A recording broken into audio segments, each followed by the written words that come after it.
All right, welcome back to Political Soul Food, a disruption, but it was a nice sign. The audio card on the audio recorder was filled to capacity, which means evidently we've been doing a lot of shows. So I had to flip the card.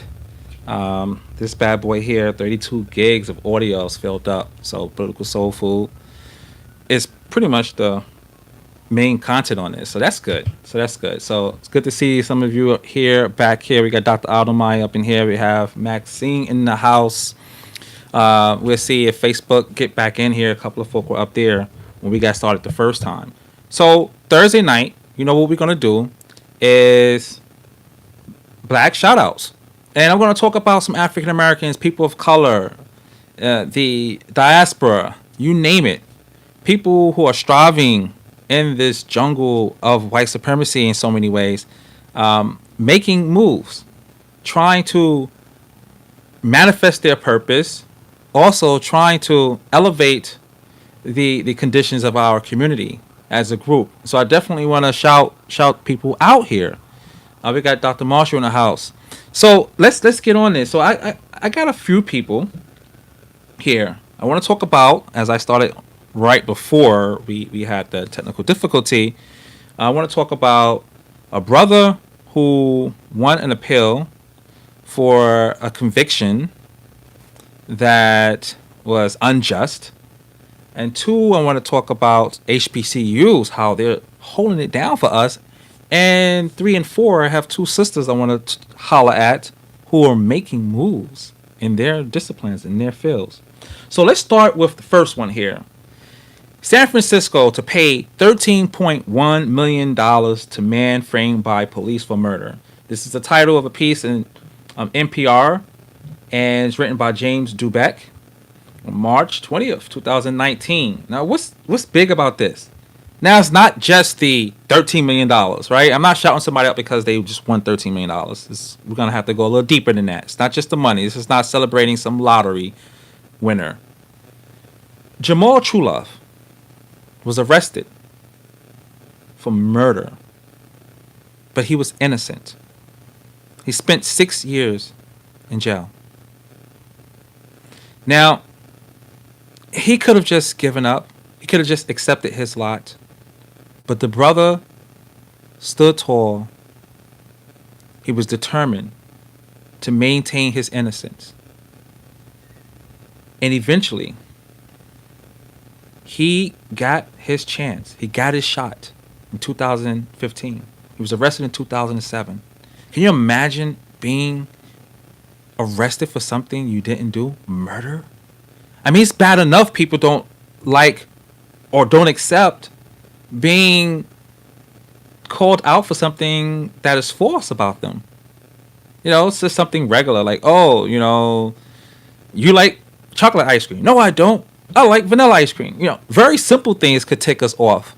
Imagine being arrested for something you didn't do. Not for being accused for liking something you don't really like, or saying something that you really didn't say, or not having your words misinterpreted.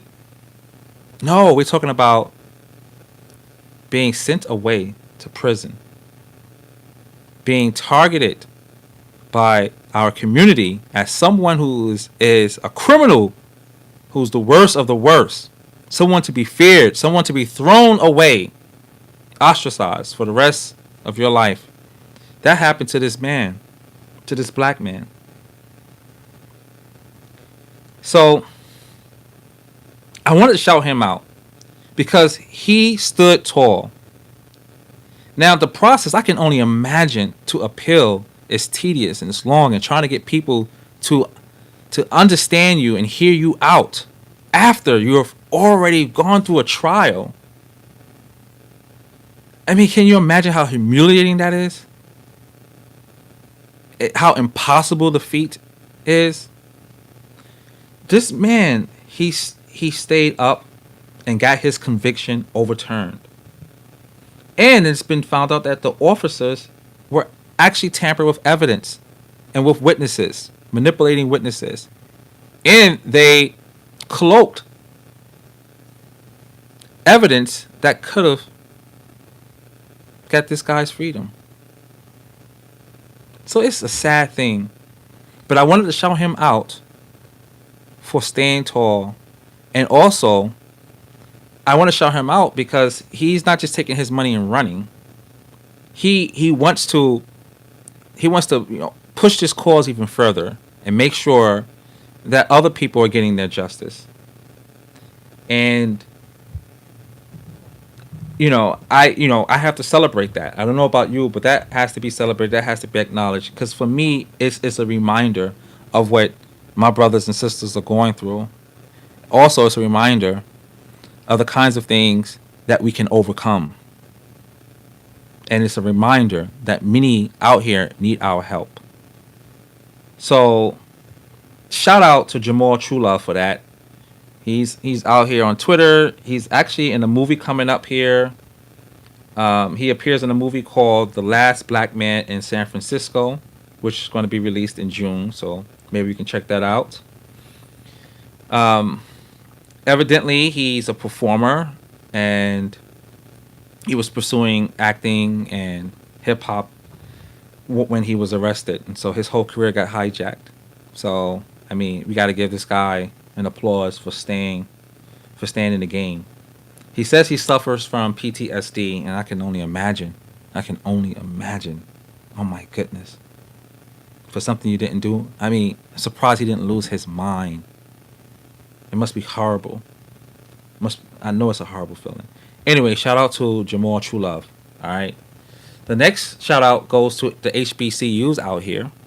So what's going on? So here's a piece from Essence Magazine. HBCU enrollment on the rise amid increasing racial tensions. And not just that. I mean, okay, college enrollment has been decreasing a little bit. And HBCU enrollment has been decreasing a lot as of late. But we've seen a tick up. In fact, 298,138 students enrolled in the fall of 2017. And from here, it's said to be a 2.1% increase from 2016. And it's just not just people just stumbling into HBCUs. People are choosing HBCUs on purpose. They're saying we want to go to HBCUs in light of what's happening at predominantly white institutions. Now, HBCUs must be doing something correct for students to recognize, one, the kind of education that they're going to get there versus going to another school. And as we talked about yesterday, we have a huge racism problem in American schools.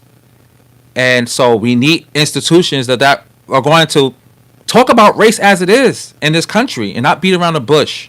And also understand how it's impacting us, black people, people of color, and how it's impacting white people. Right? And HBCUs are taking a lead for that. I mean, they were born out of the endeavor for freedom. It was born out of justice via the mind and also action. Okay, so HBCUs, that's the foundation. Challenging a racist society by means of equipping black minds with the tools they need to succeed in politics, in economics, in culture, in the arts, you name it. So, HBCU seems like they're on their post. Now, there's been some ups and downs. There's been a lot of bickering People have been complaining about HBCUs, and HBCUs have been complaining about others, and so I don't say that for another show. But right now, what we do see is that they are a Camelot for many students. In fact, let me just read what some students are saying. Here, let me get one quote here. There's a couple. One says, Leon Smith. He says, "It's nice to be around people who can relate to you." All right. Another says, and this is Jesse White. "You always want to be in a situation where you feel comfortable. And when you think about the political environment in this country right now." Okay. So what's been happening is that students are very clear about what's going on and during this Trump presidency. And they're making a clear-headed decision about the kind of institution they would like to go to in order to subject themselves to other people's guidance. And they understand that the environment you're in matters. The school environment you're in matters, not just what books and what teachers are there, but also the culture of the institution, the mission statement of the institution.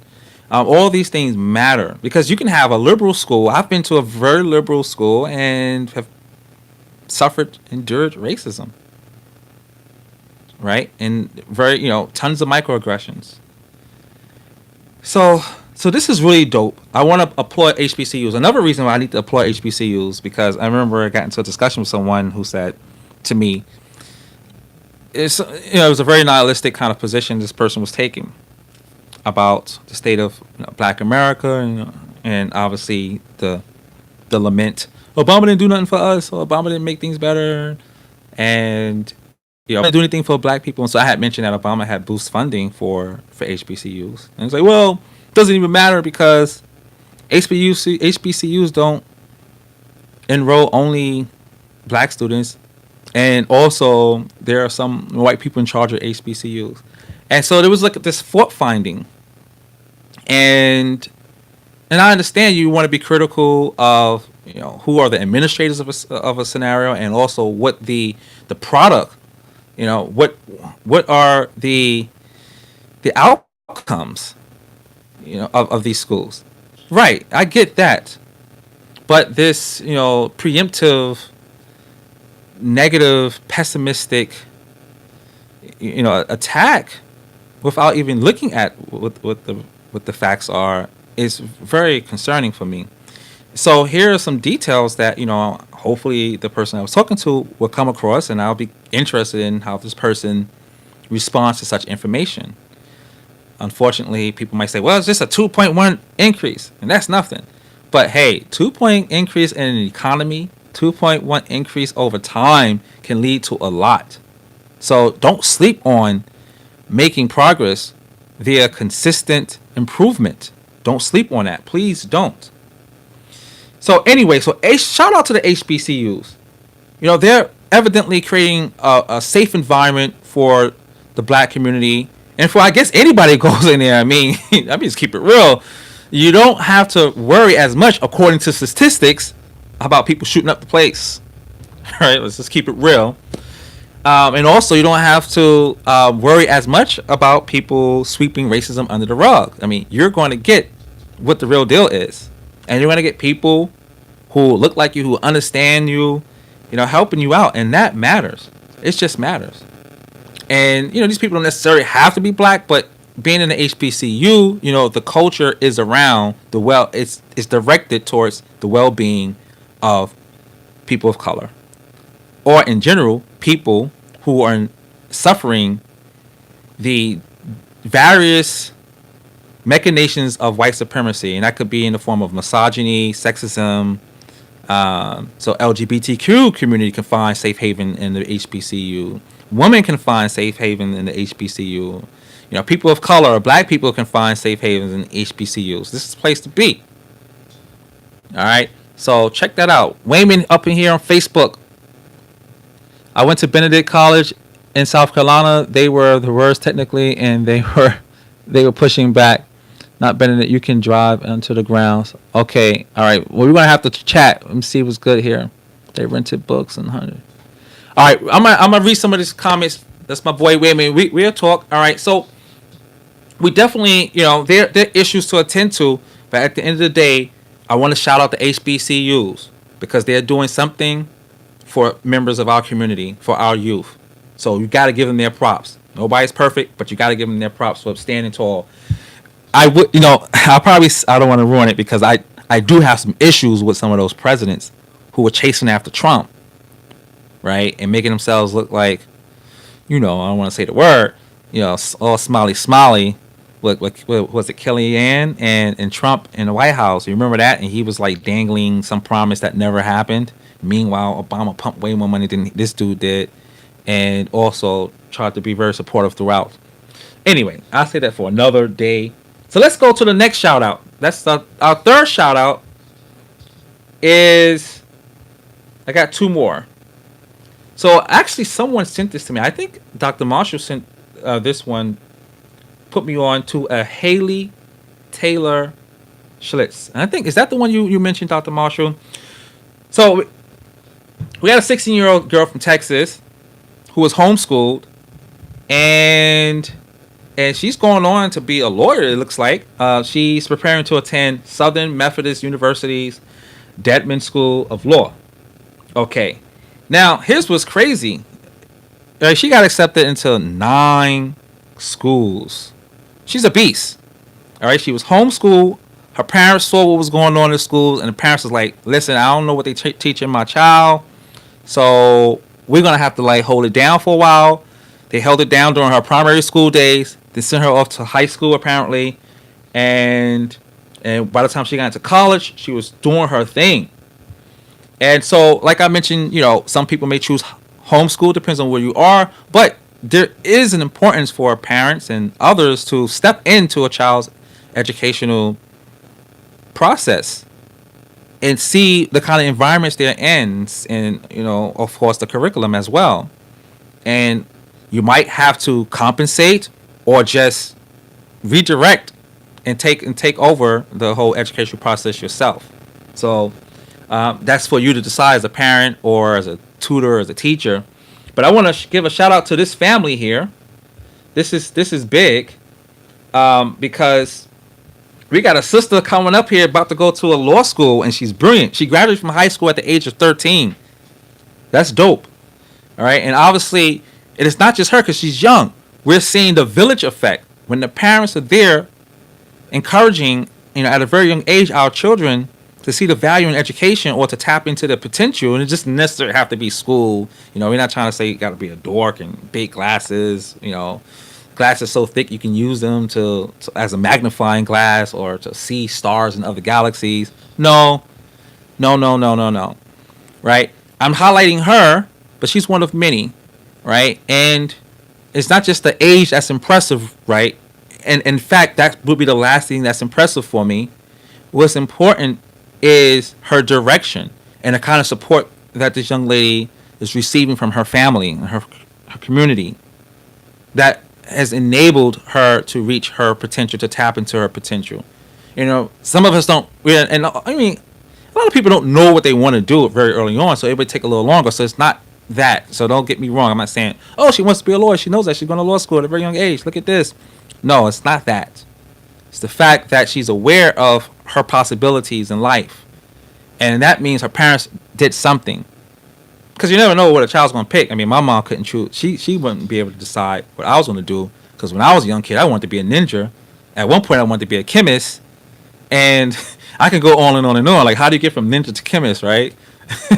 So, and I got a lot of other funny anecdotes. But who knew? And I hated history and all that other academic stuff when I was coming up. So it's interesting that, I found my way here, being interested in politics and philosophy and all that good stuff. All right. So let me just read some here. Here's Haley. She says, I think the entire educational experience has really helped me grow and learn who I am better. A lot of people find that out about themselves a little bit later in life. My education has really helped me to get to know who Haley is. That's dope. I really like seeing this because, I was talking to a sister I know, and she wasn't alone. I mean, she's one of many others who have this pessimistic attitude towards education. I don't know about school no more. It ain't for us black folk. I'm like, are you kidding me? Yes, it is for us. A lot of people have been oriented towards, and I understand they're pushing back. They're saying, we got to have our own businesses. Yes. But if we want to have a black community, a healthy black community, we need professionals in different fields. Somebody who knows history, a dentist, a doctor, a lawyer. Okay? There are different stations in our society that need specialized training. I mean, imagine just having a community with only, everybody owns a Walmart. Like, who's it's just like, okay, all right. What about a dentist when we had a toothache for eating all that candy we buy out of Walmart? All right. So I think you get that point. So I want to shout her out. I told my class too when I was teaching this philosophy course that we can use some more lawyers out there. We can definitely use some more lawyers out here, and that is something that I'm sure white supremacists don't want to see. As Marcus Garvey said, white America will not tolerate black people having access to control law, right? The rules that we all have to obey. That's why I'm not even surprised about the response to Obama. As Marcus Garvey warned us, they will lose their minds. And guess what? They lost their minds. Many people who wanted to maintain the white status quo, they lost their mind. And that's reflected in Trump. He's reflecting how people think about the changes that Obama himself represents, through his own personal achievement, but also as a reflection of those who elected him. So that's something to think about. She was accepted to a lot of schools. Dr. Marshall said she was on Good Morning America yesterday. She has a brother starting college at 13 and another brother starting high school at 11. Wow, that's completely awesome. That's completely awesome. So, this is really, things that we want to be aware of. We definitely want to be aware of, who's who out here. And let me just throw in one more person here that I have. I got this from. So the first article I was reading from, I should just let you know, just in case you're interested. All right, so you can just probably Google social media and Google, and you'll find different social media platforms talking about the same stories I'm mentioning. But this one was from the Dallas Morning News, and evidently, as Dr. Marshall mentioned, she's Good Morning. She was on Good Morning America. So let me I got two more people I got to shout out, and let's see here. Okay. So this is from I Am Beautiful 365. So we got a sister here. And the title of this article is Only 22 Years Old and Already a NASA Engineer. Let me read from the article. Tara Gwynn, a 22-year-old woman, is already working for NASA as the structural rocket design and analytical engineer for a space system that Boeing company is constructing for NASA. Tara says that the rocket part that she is in charge of analyzing and designing will be among the very powerful and biggest in the history of rocket designs. That is awesome. Okay, she's about to graduate from MIT with 5.0. And she has some advice here that I think we should share. Let's see here. She says, you have to keep a clear focus on your dream and never let anybody stop you. No matter how long it takes or what you face in the process, keep moving on, and in the end, you will succeed. So I want to give a shout out to Tara Gwynn. All right, this is important. Our young ladies, young men, older, mature, they're out here. Okay, we're out here trying to make moves, and we need to recognize these moves so that we can build on them or use them as an example. So we got on IG here, Maxine Shivers. Can we shout out Dr. Marshall? She has fought through a 30-year traumatic brain injury. In doing so, she continues to educate others. Indeed, we have Dr. Marshall here, who frequently comes to the Political Soul Food podcast. She's an amazing sister, and so yes, we definitely want to give a shout out to Dr. Marshall. Dr. Marshall actually got her doctorate degree from Drew University, where I'm getting my PhD from. And so definitely want to shout her out for holding the fort as she endures personal battles and also continue to take a stand to help out with the public battles that our community are engaged in at the moment. Definitely, she's a sister on her post. And so shout out to Dr. Marshall. We appreciate you. We support you. And keep doing your thing. We're here. We got your back. And so we definitely want to know who's who. And there are many others, sometimes, I'm definitely going to, some of the people who come in and listen, I'm going to definitely shout y'all out. So get ready for that. Dr. Aldermeyer is another educator I've known for a long time. And she's very much committed to planting constructive and positive seeds of creativity and of the intellect and of the moral nature of our humanity. She's definitely a Renaissance woman as well. The kind of intellectual prowess that comes around every once in a while. So we have some strong women up here, strong in the mind, strong in heart, mind, and spirit. So thank you very much, and it's amazing to have you all chiming in here. Okay, so the last person I want to shout out, and I mean it's not really a shout out. It's really like, hey, let me step aside and let somebody talk on this. Okay, in light of the woman that I've been shouting out, and in light of what women are going through now, the Me Too movement, and our black sisters, what they're dealing with, with sexual assault, and women at large, I want to play someone as sort of a closing remark, and so yeah. This is our boy Malcolm X, and he's giving us some advice on how to improve our community, and one of the ways we should take to improve our community. And also, he's given us a lens through which we can analyze and see when our community is unhealthy. Okay? So let's check out our brother Malcolm, whom someone called our prince. Of the black community. So listen up. Usually the degree of progress can never be separated from the woman. If you're in a country that's progressive, the woman is progressive. If you're in a country that reflects a consciousness toward the importance of education, it's because the woman is aware of the importance of education. But in every backward country, you'll find the women are backward.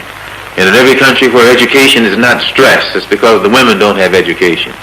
So one of the things I became thoroughly convinced of in my recent travels is the importance of giving freedom to the woman, giving her education, and giving her the incentive to get out there and put that same spirit and understanding in the children.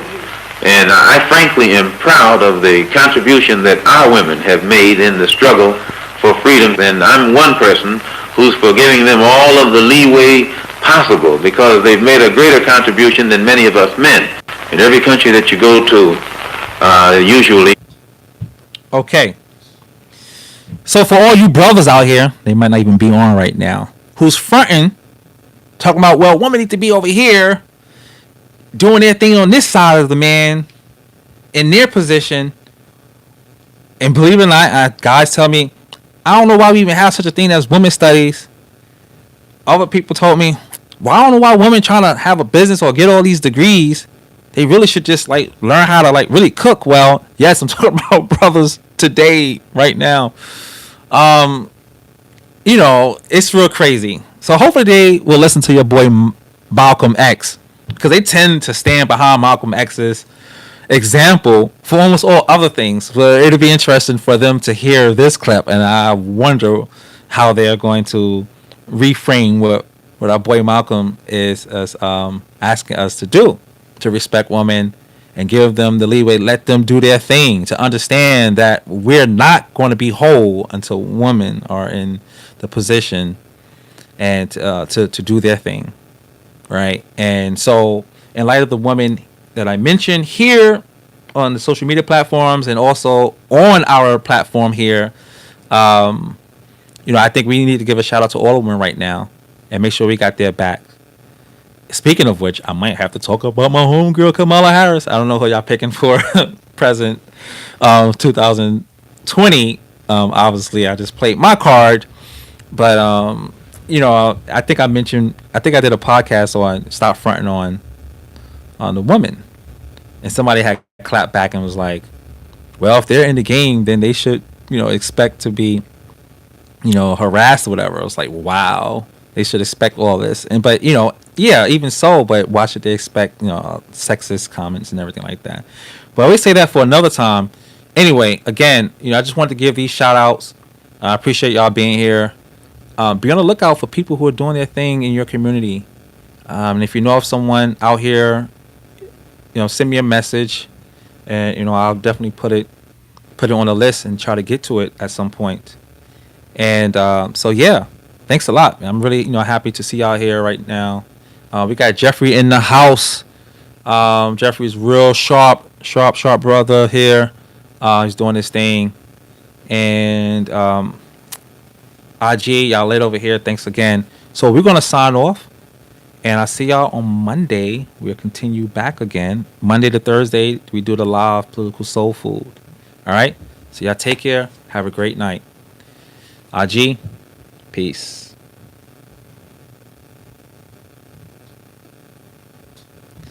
Facebook, y'all have a great night. Thanks for tuning in. Appreciate it.